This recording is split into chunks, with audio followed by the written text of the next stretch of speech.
ध्रुव के केस में उसे बचाने के लिए जल्द से जल्द एक हेल्दी डोनर का इंतजाम करना बहुत जरूरी था।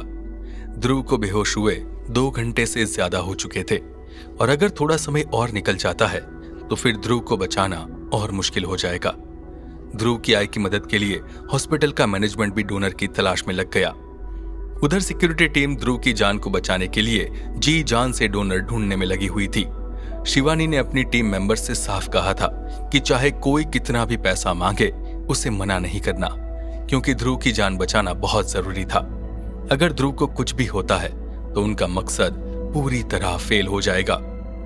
ध्रुव की सुरक्षा की जिम्मेदारी शिवानी की थी, लेकिन शिवानी ने पहली बार इतनी बड़ी गलती की थी जिसकी सजा उसे चुकानी पड़ रही थी। इस समय सिक्योरिटी टीम पर काफी दबाव था, क्योंकि एक तरफ तो ध्रुव के खिलाफ फैलाई जा रही अफवाहों को खत्म करना था और दूसरी तरफ ध्रुव के लिए एक डोनर भी ढूंढना था।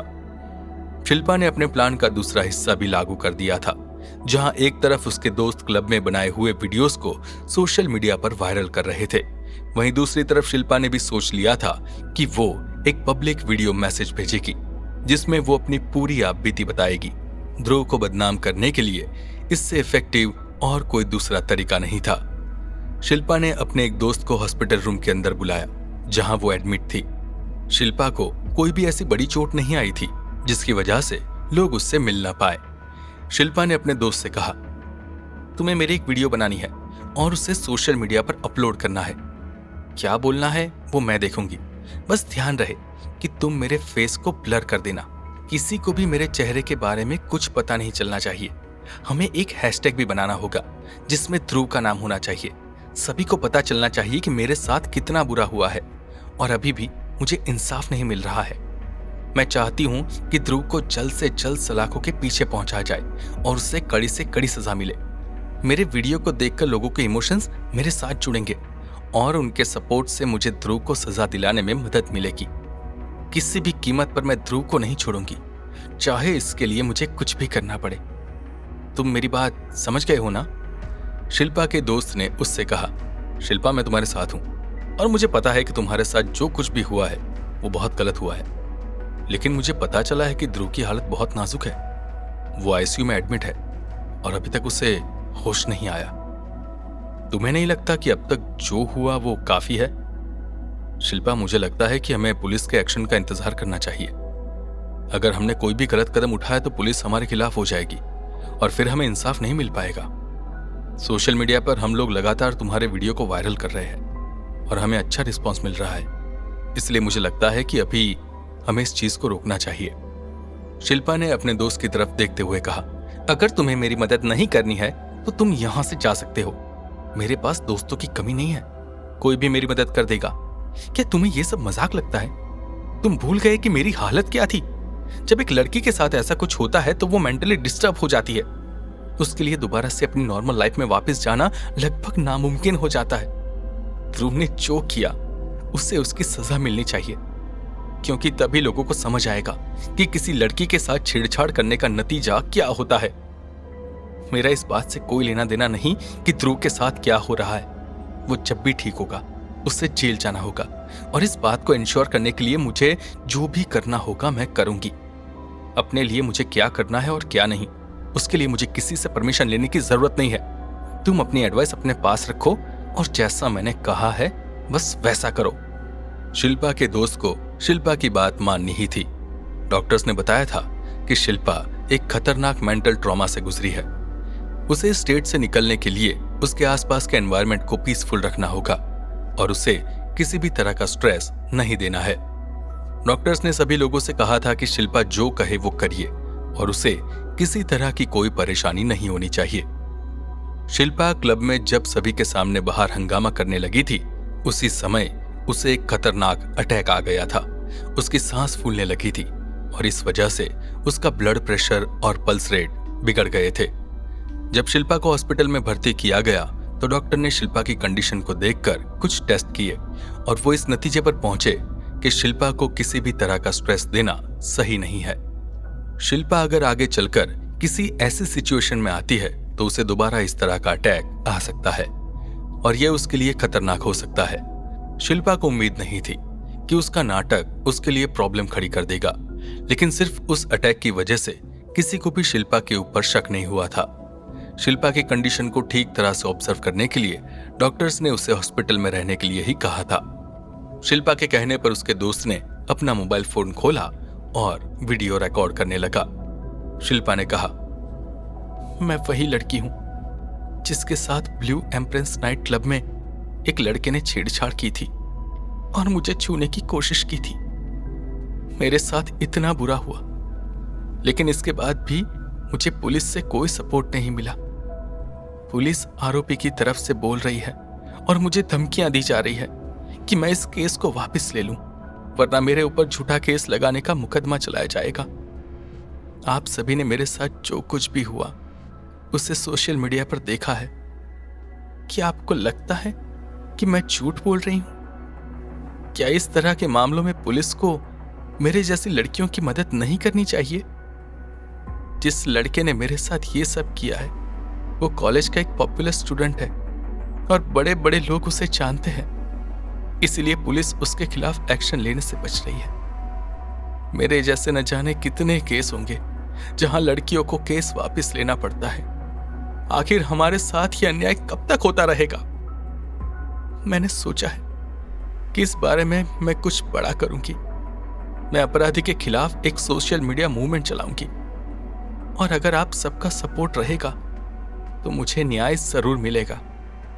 मेरे केस में अभी तक कोई एफआईआर नहीं हुई है और ना ही अपराधी को अरेस्ट किया गया है। मैं चाहती हूं कि मेरे केस में अपराधी के ऊपर सख्त से सख्त कार्रवाई हो और उसे जेल भेजा जाए।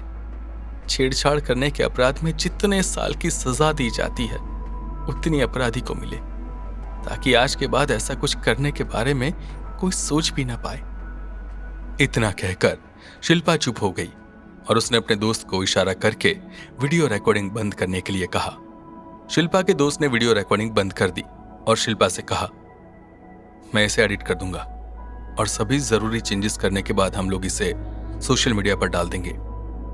आई होप शिल्पा, जो कुछ भी तुम कर रही हो वो सोच समझ कर रही हो। इसके बाद शिल्पा का दोस्त वहां से चला गया। शिल्पा अपने बेड पर आराम से लेट गई और मन ही मन सोचने लगी कि उसके इस कदम से ध्रुव की जिंदगी हमेशा हमेशा के लिए बर्बाद हो जाएगी। जल्द ही वो ध्रुव को बर्बाद करने में कामयाब हो जाएगी। इस वीडियो मैसेज के बाद ध्रुव के चाहने वाले उसके खिलाफ हो जाएंगे। ध्रुव का घर से बाहर निकलना भी बंद हो जाएगा और लोग उससे नफरत करने लगेंगे।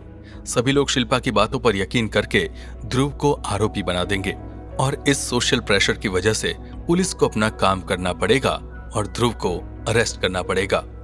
कोर्ट भी ध्रुव को सजा सुनाएगी और कुछ सालों के लिए ध्रुव को जेल में ही रहना होगा।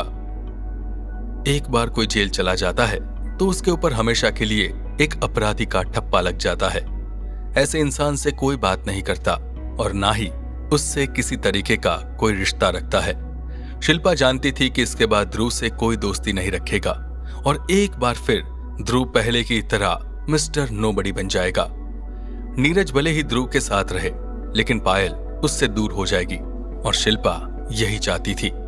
शिल्पा मन ही मन अपनी चालाकी के बारे में सोचकर खुश हो रही थी, क्योंकि अब तक किसी को भी इस बारे में पता नहीं चला था कि यह सब कुछ एक सोचा समझा नाटक था। ध्रुव ने शिल्पा के साथ कुछ नहीं किया था, बल्कि शिल्पा ही उस पर झूठा आरोप लगा रही है। और अगर किसी तरह ध्रुव को बेल मिल भी जाती है या उसे छोड़ दिया जाता है तो उसके बाद भी उसकी सिचुएशन में कोई खास बदलाव नहीं आएगा। लोगों की नजर में तो वो एक अपराधी ही रहेगा। शिल्पा को इस बात पर कोई शक नहीं हुआ कि आखिरकार क्यों ध्रुव जैसे एक मामूली इंसान का पुलिस इतना साथ दे रही है। शिल्पा नहीं जानती थी कि ध्रुव के पीछे पूरी सिक्योरिटी टीम तैनात है, जो शिल्पा के दोस्तों की ऑनलाइन एक्टिविटीज पर नजर रखे हुए है। उन्होंने शिल्पा और उसके दोस्तों के फोन को हैक कर लिया था और सीक्रेटली ऑडियो और वीडियो रिकॉर्डिंग कर रहे थे, ताकि ध्रुव को बेगुनाह साबित करने के सबूत इकट्ठा किए जा सके। शिल्पा जिस हॉस्पिटल में एडमिट थी उसके ठीक बाहर शिवानी ने सिक्योरिटी टीम की एक वैन खड़ी करवा रखी थी। उसी वैन के अंदर कम्युनिकेशन से जुड़े इक्विपमेंट्स लगे हुए थे। शिवानी की टीम के कुछ माहिर हैकर्स शिल्पा और उसके दोस्तों के ऊपर बराबर नजर रखे हुए थे। उन लोगों ने हॉस्पिटल की सीसीटीवी फुटेज को भी हैक कर लिया था। हॉस्पिटल के अंदर जो कुछ भी हो रहा था उसकी पूरी इंफॉर्मेशन को शिवानी ऑफिस में अपने मॉनिटर पर देख सकती थी। अभी तक उन्हें कोई बड़ा सुराग हाथ नहीं लगा था, लेकिन उन्होंने कोशिश जारी रखी थी। शिल्पा के दोस्तों ने जो वीडियो सोशल मीडिया पर अपलोड किए थे उन सभी को डिलीट कर दिया गया था। कुछ लोगों ने वीडियोस को देखा था, लेकिन वो आगे किसी को भी वो वीडियो शेयर नहीं कर पाए, जिसकी वजह से लोगों ने उस वीडियो के ऊपर सवाल उठाने शुरू कर दिए। कुछ लोगों का मानना था कि शायद कोई ध्रुव को जानबूझकर बदनाम करना चाह रहा है। कुछ लोगों ने इस सभी के पीछे सैंड ग्रेवर्स के होने का शक जताया। वहीं कुछ दूसरे लोगों ने तो इस पूरे मामले में आदर्श का नाम ले लिया। सैंड ग्रेवर्स के मैच के बाद आदर्श को टीम से निकाल दिया गया था और इसीलिए ये बात समझ में आती है कि आदर्श ऐसा क्यों करेगा। ध्रुव से बदला लेने के लिए वो ऐसा कुछ कर सकता है। देखते ही देखते कुछ यूट्यूबर्स ने इस पर वीडियो बना दिए और उनके जरिए ध्रुव और आदर्श के बीच की बात को एक्सप्लेन किया गया। शिल्पा इन बातों से अनजान थी, क्योंकि शिवानी और उसके सिक्योरिटी टीम ने उन्हें इस बात पर यकीन दिला दिया था कि उनका प्लान सक्सेसफुल रहा है। सिक्योरिटी टीम के हैकर्स ने एक प्रॉक्सी वेबसाइट बनाई जो बिल्कुल सोशल मीडिया के वेबसाइट जैसी दिखती थी। जब भी शिल्पा का कोई दोस्त सोशल मीडिया पर पोस्ट करने की कोशिश करता है, वो उस वेबसाइट पर पहुंच जाता। क्या होगा आगे? क्या ध्रुव की जान बच पाएगी? क्या ध्रुव की आई अपने बेटे की जान बचा पाएगी? और क्या सिक्योरिटी टीम शिल्पा का ये प्लान सभी के सामने ला पाएगी? जानने के लिए सुनते रहिए।